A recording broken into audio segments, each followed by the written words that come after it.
इस्तीफा देकर बीजेपी में शामिल हो सकते हैं। दमोह विधायक राहुल लोधी आज ही बीजेपी में शामिल हुए हैं और लेकिन सिलसिला यहां पर थमा नहीं है।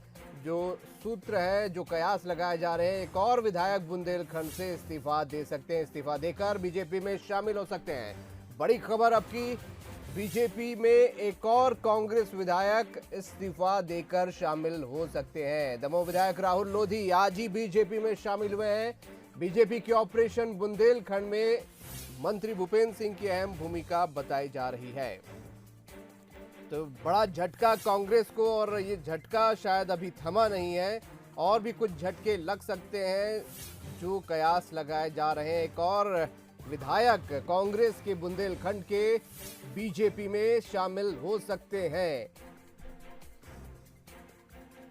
जुगल किशोर शर्मा हमारे साथ जुड़ रहे हैं, हमारे विशेष संवाददाता इस वक्त। जुगल, राहुल लोधी शामिल हुए हैं, लेकिन ये कयास लगाए जा रहे हैं कि ये सिलसिला थमा नहीं है। जी हाँ, देखिए, ऑपरेशन लोटस 4 जो है, इसको हम चौथा ऑपरेशन कहेंगे बीजेपी का, क्योंकि इन विधायकों को जो शामिल किया है राहुल लोधी को, अब इसके बाद स्वाभाविक रूप से जैसा कहा जा रहा है कि राहुल के साथ तरवर फ्री, माने राहुल के साथ तरवर लोधी भी आएंगे। तो ये एक चर्चा जरूर है, हालांकि अब इसकी बीजेपी ने आधिकारिक पुष्टि नहीं की है। हमने जब राहुल लोधी से बात की कि आपके अभिन्न मित्र हैं, आपके साथी हैं, और आपके साथी वो हमेशा एक राम लक्ष्मण की जोड़ी कही जाती है राहुल और तरवर की, तो क्या वो भी आपके साथ आएंगे? तो उनका कहना है कि वो उनका विचार है और उनका फैसला है, वो आए या ना आए, लेकिन वो अपनी तरफ से कोई पहल नहीं करेंगे। लेकिन निश्चित रूप से बीजेपी जरूर उन सभी युवा विधायकों से या जो विधायक अपने क्षेत्र में विकास चाहते हैं उनसे लगातार संपर्क में है। हालांकि अभी बीजेपी इस बात की पुष्टि नहीं कर रही, लेकिन ये कहा जा सकता है कि अभी ये कई विधायक और हैं जो बीजेपी में शामिल हो सकते हैं। और इसमें एक सबसे प्रमुख नाम जो आपको बताया है कि बुंदेलखंड से एक और विधायक है जो शामिल हो सकते हैं। तो निश्चित रूप से हम ये कह सकते हैं कि आने वाले दिनों में एक और बड़ा धमाका हमको बीजेपी में दिखेगा। बिल्कुल जुगल, एक और धमाका बीजेपी में दिखेगा। एक धमाका तो आज यहां पर हो गया, एक और धमाका यहां पर दिख सकता है, जैसा आप बता रहे हैं। ऑपरेशन बुंदेलखंड है, क्या झटका, क्योंकि विधायक शामिल हुए हैं, उसके साथ साथ सबसे बड़ी बात टाइमिंग की है। उपचुनाव इस वक्त चल रहा है, बुंदेलखंड में क्या इसका असर दिख सकता है? देखिए, स्वाभाविक रूप से राहुल की अगर हम बात करें तो राहुल युवा विधायक है और एक अच्छा इनका राजनीतिक जीवन जो है वो आगे बहुत लंबा है। तो स्वाभाविक से जब इस तरह का युवा विधायक आपके साथ जुड़ता है तो एक मजबूत स्थिति में पार्टी आती है। और उसके बाद ये जो राहुल है, राहुल लोधी समुदाय से आते हैं और एक बेहद अपने क्षेत्र में पकड़ रखते हैं। तो स्वाभाविक रूप से इस जो बेल्ट है, बुंदेलखंड का बेल्ट है, जहां लोधी बहुल इलाका है, वहां अगर आप लोधी विधायक को अपने साथ शामिल करेंगे तो निश्चित रूप से पार्टी मजबूत स्थिति में आएगी। एक तो सबसे बड़ा फैक्टर यह है कि लोधी बहुल इलाके में बीजेपी मजबूत होगी। युवा है राहुल लोधी, एक युवा विधायक शामिल होना यानी कि एक युवा नेतृत्व की तरफ आगे बढ़ता मध्य प्रदेश बीजेपी का, इसको हम ये कह सकते हैं। और एक लंबा राजनीतिक जीवन अभी राहुल का है। तो एक निश्चित रूप से कई सारे फैक्टर अगर हम इसमें देखें तो बीजेपी की एक बेहतर रणनीति इसमें हमको नजर आती है कि बुंदेलखंड में मजबूत पकड़ बनाना, ये बीजेपी का लक्ष्य हो सकता है। और इसमें सबसे महत्वपूर्ण भूमिका निभाई गई है तो मंत्री भूपेंद्र सिंह जी, जो बुंदेलखंड के बड़े नेता हैं, और उनका ही हम कह सकते हैं कि इस ऑपरेशन लोटस 4 में बेहद महत्वपूर्ण योगदान है। हम बात करते हैं राहुल कोठारी हमारे साथ है। राहुल कोठारी जी, एक तो क्या बुंदेलखंड में मजबूत होगी इससे बीजेपी? दूसरी बात यह है कि राहुल के साथ तरवर भी आएंगे, ये एक सवाल जरूर लोगों के मन में है, क्योंकि वो राम लक्ष्मण की जोड़ी कहा जाता है राहुल तरवर को। अब देखिए, भारतीय जनता पार्टी जो है खंड खंड करने की राजनीति नहीं करती। बघेलखंड हो, बुंदेलखंड हो, भारतीय जनता पार्टी की एक ही सोच है कि समग्र विकास पूरे मध्य प्रदेश का होना चाहिए, पूरे राष्ट्र का होना चाहिए।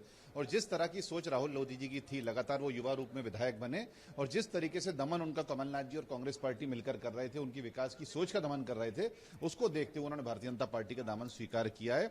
हमारा पूरा विश्वास है कि जो मोदी जी का नेतृत्व है, जो शिवराज जी का नेतृत्व है, वो देश को और प्रदेश को एक ऐसी दिशा दे रहा है जिसके माध्यम से कहीं ना कहीं युवाओं का विकास होगा और आने वाले समय में भारत का समग्र विकास होगा। बिल्कुल ये जो भी ये पूरा मामला है, हमें लगता है कि इससे कहीं ना कहीं भारतीय जनता पार्टी तो मजबूत होगी, लेकिन जो सोच कांग्रेस पार्टी की थी, जिसमें लगातार वो इस बात को भ्रम फैला रहे थे कि मध्य प्रदेश में वो सरकार बनाने वापस जा रहे हैं, उसको भी करारी चोट मिलेगी। और रही बात और लोगों के आने की, तो मुझे लगता है वो कभी भी हो सकता है। राजनीति में सारी संभावना है, लेकिन भारतीय जनता पार्टी खुद के चलते ये सारे प्रयास नहीं करेगी। कभी भी हो सकता है। जुगल, बड़ी अहम बात यहाँ पर बोली। हमारे साथ कांग्रेस और भाजपा के सहयोगी भी जुड़ गए हैं। स्वदेश शर्मा जी कांग्रेस से और दीपक विजयवर्गीय जी भाजपा से जुड़ चुके हैं। स्वदेश जी, एक बड़ा झटका राहुल लोधी के भाजपा में शामिल होने से, और कयास लगाया जा रही है सिलसिला अभी थमा नहीं है। क्या वजह है, आप इसके पीछे मान रहे हैं?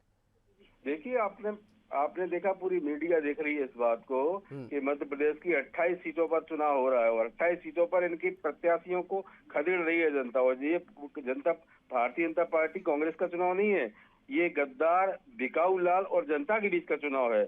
इनको लग रहा था कि इनकी सारी सीटें हार गई, तभी तो इनके माननीय मंत्री, गृह मंत्री जी ने बयान दिया था, हमको तो सिर्फ एक सीट की जरूरत है, 177 तो हम हैं ही।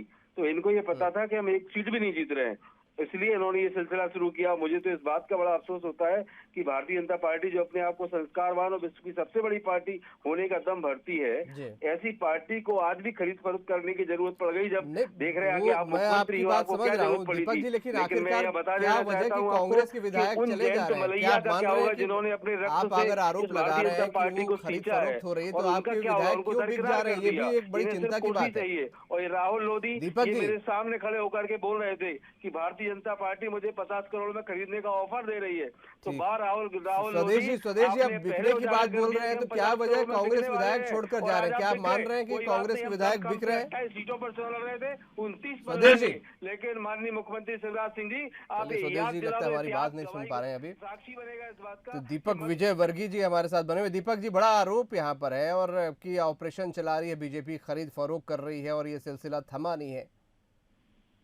देखिए, कमलनाथ जी ने जिस तरह से 15 महीने सरकार चलाई, तो उनकी खुद की सरकार के मंत्री और विधायक असंतुष्ट हो गए, क्योंकि कमलनाथ जी ना मंत्रियों से मिलते थे, ना विधायकों से मिलते थे। और विधायक जब चुने जाते हैं, जनप्रतिनिधि जब चुने जाते हैं, तो जनता की समस्याओं के समाधान के लिए चुने जाते हैं।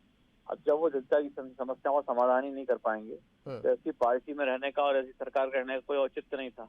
और इसीलिए कांग्रेस पार्टी में व्यापक स्तर पर असंतोष फैला। अब तक जो 25 विधायक कांग्रेस पार्टी का इस्तीफा दे चुके हैं, वो कांग्रेस पार्टी में पहले व्यापक असंतोष, संवादहीनता का नतीजा है। राहुल गांधी हो, कमलनाथ हो, दिग्विजय सिंह हो, किसी की कार्यप्रणाली आम विधायकों को संतुष्ट करने वाली नहीं है। ठीक है, ये असंतोष आप मान रहे हैं, यही वजह है कि कांग्रेस विधायक शामिल लगातार हो रहे हैं। बहुत शुक्रिया दीपक जी और स्वदेश जी आपका। तो कांग्रेस में असंतोष है, बीजेपी का मानना है, इसलिए लगातार विधायक